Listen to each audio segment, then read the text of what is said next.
ये कहानी युद्ध से शुरू नहीं होती। ये कहानी शंखनाद से नहीं, तलवार की झंकार से भी नहीं। ये कहानी शुरू होती है एक दृष्टि से, एक ऐसी दृष्टि जो नारी को मनुष्य नहीं अधिकार समझती है। और महाभारत में जब भी किसी ने नारी को अधिकार समझा है, समय ने उसे इतिहास की चेतावनी बना दिया है। वनवास का समय था, वो वन जहाँ शब्द धीमे हो जाते हैं, जहाँ हवा भी सोच समझ कर बहती है। पांडवों का आश्रम कोई राजमहल नहीं था, मिट्टी की दीवारें थी, पत्तों की छत और भीतर संयम की तपिश। युधिष्ठिर प्रातःकाल ध्यान में लीन रहते, भीम वन से फल लाते, अर्जुन तपस्या में अपने अस्त्रों से संवाद करता और द्रौपदी सिर्फ पत्नी नहीं थी, वो स्मृति थी कि राज सिंहासन छीन सकता है पर आत्मसम्मान नहीं। उस दिन पांडव वन के भीतर किसी ऋषि के आश्रम गए थे। आश्रम खाली नहीं था, पर वहां पुरुष शक्ति नहीं थी, वहां थी केवल द्रौपदी। दूर से रथ की आवाज आई, पहले घोड़ों की टापे, फिर पहियों की चरमराहट। वन ने पहली बार राजसी आहट सुनी। रथ रुका और उस रथ से जो उतरा वो कोई साधु नहीं था, वो था जयद्रथ, सिंधु देश का राजा, धृतराष्ट्र का दामाद, कौरव का मित्र। उसके वस्त्र चमक रहे थे, उसकी देह पर अहंकार का कवच था। उसने चारों ओर देखा और फिर उसकी दृष्टि द्रौपदी पर ठहर गई। वो दृष्टि न सम्मान की थी न जिज्ञासा की, वो दृष्टि मूल्यांकन कर रही थी। जयद्रथ ने सोचा, वन में भी ऐसी स्त्री।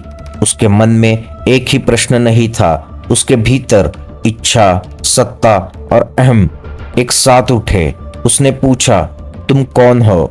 द्रौपदी ने उत्तर दिया, शांत, स्पष्ट, मैं पांडवों की पत्नी हूँ, ये उनका आश्रम है। नाम सुनते ही जयद्रथ ठिठका। पांडव, वो नाम शक्ति का था, पर वे यहाँ नहीं थे और यही अहंकार का अवसर होता है। जयद्रथ मुस्कुराया, राजा होकर वन में रहना और तुम इतनी सुंदर होकर ऐसे जीवन में। द्रौपदी ने उस मुस्कान को देखा और समझ गई, ये संवाद नहीं है, ये आक्रमण है। द्रौपदी बोली, राजा आप मर्यादा लांघ रहे हैं, कृपया आगे बढ़िए। पर जयद्रथ मर्यादा सुनने नहीं आया था। उसने प्रस्ताव रखा, मेरे साथ चलो, मैं तुम्हें राजरानी बनाऊंगा। उस क्षण वो मौन हो गया। द्रौपदी की आंखों में क्रोध नहीं था, वहां स्पष्टता थी। मैं किसी की वस्तु नहीं हूं और न ही किसी का विकल्प। ये अस्वीकार जयद्रथ को चुभ गया, क्योंकि अहंकार ना सुनना नहीं जानता। जयद्रथ ने अपनी सेना को संकेत दिया। उसके स्वर में अब विनय नहीं था। बहुत बोल लिया, अब चलो। द्रौपदी ने पीछे हटते हुए कहा, यह अधर्म है, पर अधर्म धर्म की चेतावनी नहीं सुनता। जयद्रथ ने द्रौपदी का हाथ पकड़ा। उस क्षण इतिहास ने एक सांस ली। द्रौपदी की आवाज वन में गूंजी, हे पांडवों, हे धर्म। वो चीख नहीं थी, वो स्मरण था। रथ आगे बढ़ा, धूल उठी और द्रौपदी वन से खींची जा रही थी। भाग्य कभी देर नहीं करता। पांडव लौटे, आश्रम खाली था, मिट्टी पर संघर्ष के चिन्ह थे। भीम ने देखा और गदा उठाई। अर्जुन की आंखों में शांति नहीं रही। युधिष्ठिर समझ गए, अनर्थ हो गया है। वे दौड़े। थोड़ी दूर पर रथ रोका गया। जयद्रथ ने पीछे मुड़कर देखा और पहली बार उसने डर देखा। भीम ने उसे रथ से घसीट लिया। द्रौपदी मुक्त हो गई। भीम की गदा जयद्रथ के सीने पर थी। अब बोल। जयद्रथ कांप रहा था। भीम मारना चाहता था, अर्जुन भी, पर युधिष्ठिर आगे आए। द्रौपदी, तुम क्या चाहती हो? द्रौपदी ने जयद्रथ को देखा। वो बोली, इसे मारना आसान है, पर इसे जीवित रहकर अपने अपराध का भार उठाना चाहिए। जयद्रथ का राजमुकुट उतारा गया, उसका सिर मुंडा, राज चिन्ह तोड़े गए। वो राजा भीख मांगने योग्य बना और फिर उसे छोड़ दिया गया। जयद्रथ वन से निकला, पर उसके भीतर एक बीज बोया जा चुका था, प्रतिशोध का। वो चल रहा था और समय उसके पीछे। जिस अपमान को मृत्यु नहीं मिलती, वो इतिहास में युद्ध बनकर लौटता है। जयद्रथ वन से निकला था, पर वो मुक्त नहीं था। उसके पीछे कोई सेना नहीं चल रही थी, कोई शत्रु नहीं। उसके पीछे चल रहा था अपमान, और अपमान जब राजाओं के पीछे चलता है तो वो पक्षपात नहीं बनता, वो प्रतिशोध बनता है। उसका सिर मुंडा हुआ था, राजमुकुट नहीं था, राज चिन्ह नहीं थे, पर सबसे बड़ा अभाव इन सब का नहीं था। सबसे बड़ा अभाव था सम्मान। जहां जहां वो जाता लोग पहचानते, ये वही है जिसे पांडवों ने छोड़ा था, जिसे द्रौपदी ने दंड दिया। हर दृष्टि उसके भीतर एक कांटा चुभोती थी। जयद्रथ ने अपनी तलवार नहीं उठाई, उसने अपने भीतर एक शपथ उठाई। राजा जब हारता है तो दो रास्ते होते हैं, एक स्वीकार करना, दूसरा ईश्वर को अपने पक्ष में करने का प्रयास। जयद्रथ ने दूसरा रास्ता चुना, क्योंकि जो स्वयं को गलत मान ले वो बदल सकता है, पर जो स्वयं को पीड़ित मान ले वो केवल नष्ट करता है। जयद्रथ हिमालय की ओर चला, वो स्थान चुना जहां मौन पत्थरों में भी बसता है। उसने राजसी वस्त्र त्यागे, आभूषण छोड़े, पर एक चीज वो नहीं छोड़ सका, अहंकार। तपस्या शुरू हुई। दिन रात, वर्षा धूप, देह गलने लगी, पर मन और कठोर हो गया। जयद्रथ शिव को पुकारता था, पर वो शिव से धर्म नहीं मांग रहा था, वो मांग रहा था शक्ति। मुझे ऐसा बना दो कि कोई मेरा अपमान न कर सके। ये प्रार्थना नहीं थी, ये शर्त थी। समय जब बहुत देख लेता है तो ईश्वर स्वयं हस्तक्षेप करता है। एक दिन हिमालय कांप उठा, आकाश धुआं सा हुआ और वहां प्रकट हुए महादेव। न क्रोध न प्रसन्नता, केवल तटस्थता। शिव बोले, राजा, तपस्या का फल सदैव तपस्वी के मन से जुड़ा होता है। तुम क्या चाहते हो? जयद्रथ बोला, मुझे शक्ति चाहिए, ऐसी शक्ति कि मैं पांडवों को पराजित कर सकूं। शिव ने आंखें खोली। वहां करुणा नहीं थी, वहां ज्ञान था। सभी पांडवों को नहीं, शिव बोले, पर एक दिन एक समय तुम अर्जुन को छोड़कर बाकी चारों को रोक सकोगे। जयद्रथ का मन उछल पड़ा। उसे लगा यही पर्याप्त है, क्योंकि अहंकार हमेशा अधूरा सत्य ही सुनना चाहता है। शिव अंतर्धान हो गए और जयद्रथ वो उठा।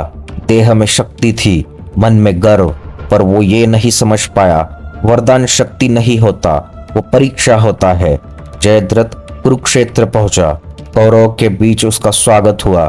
दुर्योधन ने कहा, अब पांडव हमसे नहीं बचेंगे। जयद्रथ चुप रहा। उसकी दृष्टि केवल एक अवसर ढूंढ रही थी। वो दिन आया। कुरुक्षेत्र सन्नाटे में था। चक्रव्यूह की योजना बनी। अर्जुन को दूर युद्ध में उलझाया गया। योजना सटीक थी और जयद्रथ वो पीछे नहीं, बीच में खड़ा था। अभिमन्यु बालक नहीं था, वो योद्धा का बीज था। उसने चक्रव्यूह भेदा, पर बाहर निकलने की विद्या उसके पास नहीं थी। पांडव उसकी सहायता को बढ़े और तभी जयद्रथ आगे आया। उसने वरदान को खोल दिया। अदृश्य दीवारें खड़ी हो गई। भीम रुका, युधिष्ठिर रुके, नकुल सहदेव रुके। वे देख रहे थे पर पहुंच नहीं पा रहे थे। अभिमन्यु अकेला रह गया। वो लड़ा हर दिशा से और गिर गया। जयद्रथ ने वार नहीं किया, पर उसने रोककर सबसे बड़ा वार किया और उसे लगा मैं जीत गया। कुछ लोग तलवार से नहीं, समय रोककर पाप करते हैं। कुरुक्षेत्र की भूमि उस दिन अलग तरह से शांत थी। वो शांति युद्ध के पहले वाली नहीं थी, वो शांति किसी अनहोनी के बाद आने वाली होती है। धूल बैठ चुकी थी, हथियार थक चुके थे और उसी धूल के बीच पड़ा था अभिमन्यु।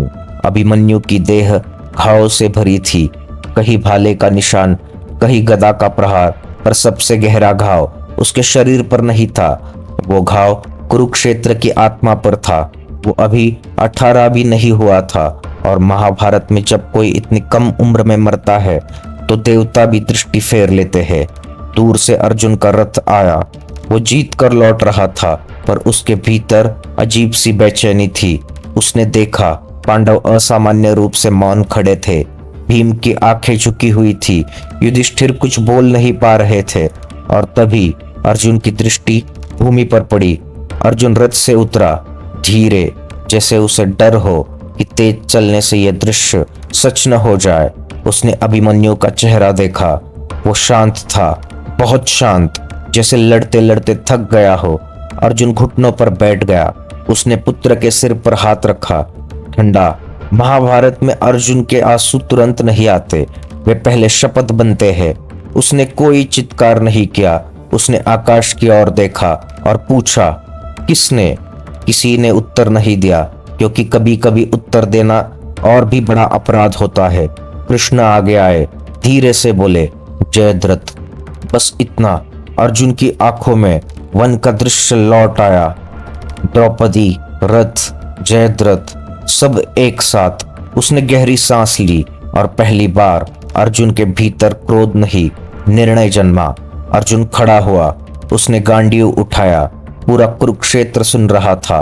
उसने कहा, यदि कल सूर्यास्त से पहले जयद्रथ जीवित रहा तो अर्जुन अग्नि में प्रवेश करेगा।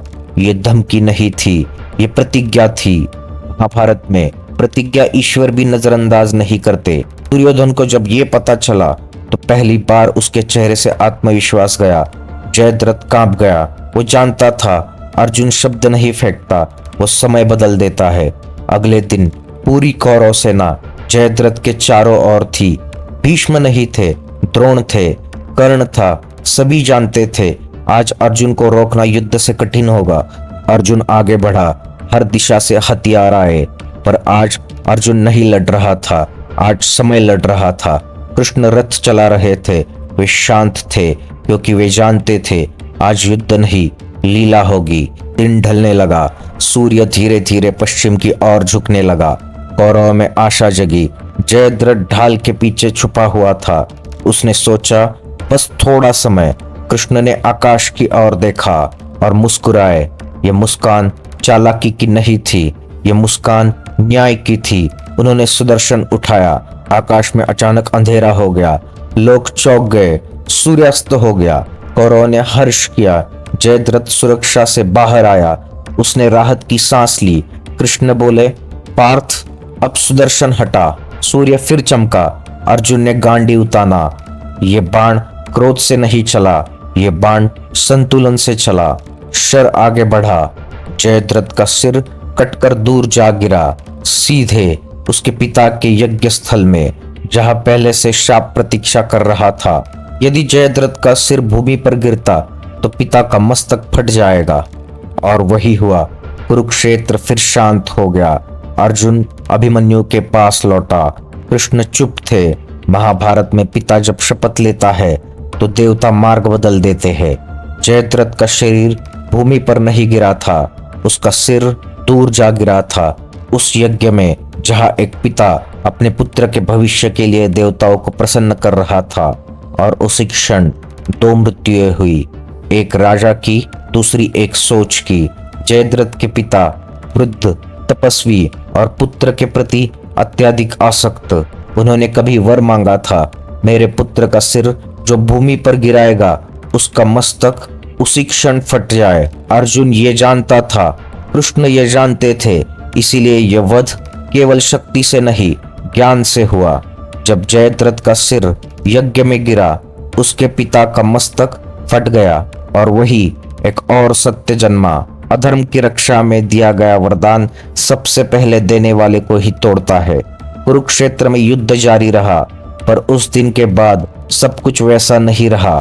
कौरवों ने एक योद्धा नहीं खोया था, उन्होंने एक भ्रम खोया था। वो भ्रम कि रणनीति धर्म से बड़ी हो सकती है। अर्जुन विजय का उत्सव नहीं मना रहा था, वो किसी राजा की तरह खड़ा नहीं था, वो एक पिता की तरह मौन था। उसने अभिमन्यु की ओर देखा और पहली बार महाभारत में अर्जुन की आंखों में गर्व नहीं, शून्यता थी, क्योंकि कोई भी पिता अपने पुत्र की मृत्यु के बाद जीत नहीं पाता। कृष्ण उस दिन बहुत कम बोले, क्योंकि जो हो चुका था वो युद्ध की चाल नहीं थी, वो न्याय की लीला थी। कृष्ण जानते थे जयद्रथ की मृत्यु किसी एक व्यक्ति का अंत नहीं थी, वो एक संदेश थी। जयद्रथ महान धनुर्धर नहीं था, न ही अजेय योद्धा, वो एक अवसरवादी था जिसने एक नारी को अकेला देखकर उसे कमजोर समझा, और यही उसकी सबसे बड़ी भूल थी। महाभारत कहता है, जो स्त्री को निर्बल समझता है वो स्वयं सबसे दुर्बल होता है।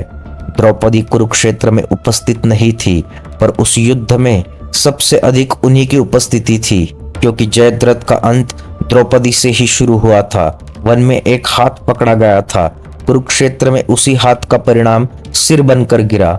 ये कथा केवल जयद्रथ की नहीं है, ये कथा है उस पुरुष अहंकार की जो ना को अपमान समझता है, उस शक्ति की जो बिना धर्म के राक्षस बन जाती है, और उस न्याय की जो देर से आता है पर चूकता नहीं। महाभारत में कई योद्धा मरे पर जयद्रथ याद रखा गया क्योंकि वो चेतावनी था।